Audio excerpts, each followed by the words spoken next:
So, hello, I will do a quick introduction about the Cisco Meraki Security and SD-WAN solution, or the MX.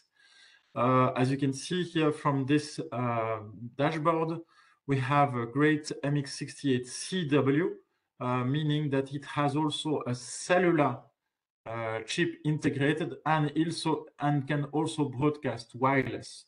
So you can see here we have the two ones for the SD-WAN, and you have some ports that are being used. Okay, so we have also an understanding of the different two uplinks, so the SD-WAN, and then the SIM card, and then we can have cellular statistics and live data of the two ones and the latency of this MX68CW, a very interesting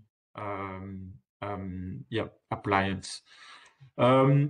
When we have here for the configure, so you see you have monitor and configure. In the configure mode, we will always start from top to bottom. So I will quickly show you how you configure your MX68CW or any other MX. So first of all, you will need to see whether it's a routed or a pass-through or VPN concentrator. Okay. In very large deployments, you would like to see to concentrate as much as VPNs into your MX, which is not the case because it's a smaller MX. So basically, we are in a routing mode. And in this case, we are looking at the different VLANs. So you're going to create those VLANs and you have this displayed here. So you have the VLAN names, the core data, the guest. This is the traditional segmentation of your network, where you have also the port VLAN settings here. In this case, they are all in trunk, and a native VLAN is one. Okay, so once you are done with this, this one is a very specific to the CW because you have some wireless settings. So you can also broadcast an SSID, but in this case, they are not enabled. But here the DHCP, so that's interesting because you can here ask the DHCP server to generate IP addresses for you. But also what you can do is you will be able to check which DNS server you want to have the DHCP working with. And actually, you can actually link it to Umbrella through there, okay? And then you can reserve some IP ranges if you want.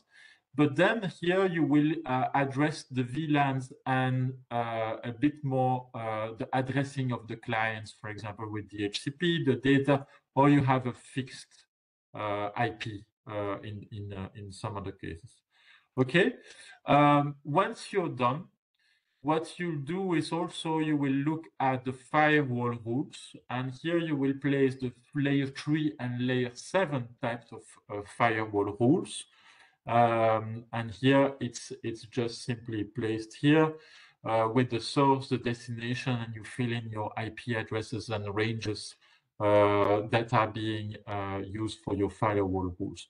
Layer 7, very easy. You can simply look at the application and then make some actions on top of this. Okay.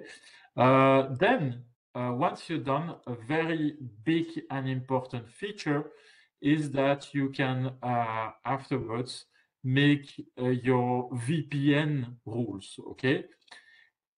In this case, it's a small MX. So what is going to happen is that we will configure them as a spoke, and it will connect to a hub, which is a much bigger MX in another location in this case. So we have a hub spoke, and then we can use different hubs.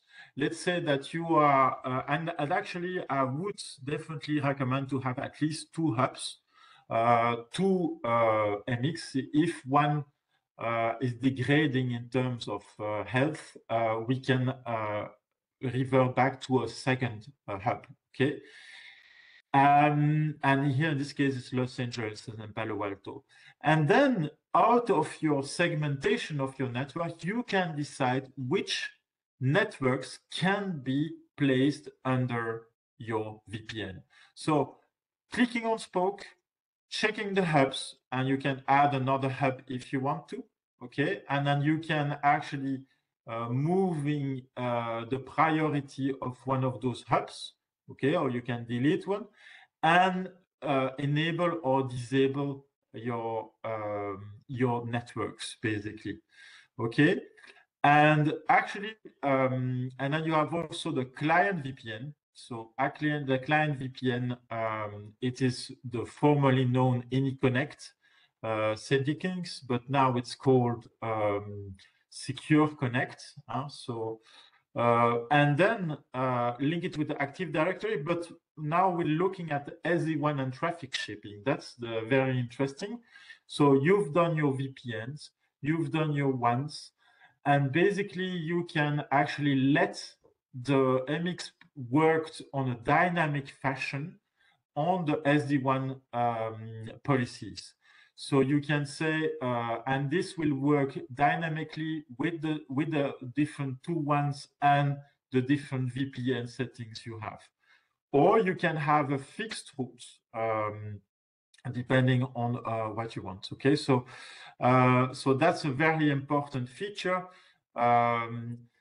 Another important feature is, of course, if you have the security license and not the enterprise license, then you have extra next-gen firewalling security, like advanced malware protection or secure endpoint, threat grid, which is sandboxing, and here intrusion detection and prevention. Okay, while as soon as you've done with all of this, what you can always do is look at the security center, okay, and see all the different threats that have been blocked or identified throughout the day, okay.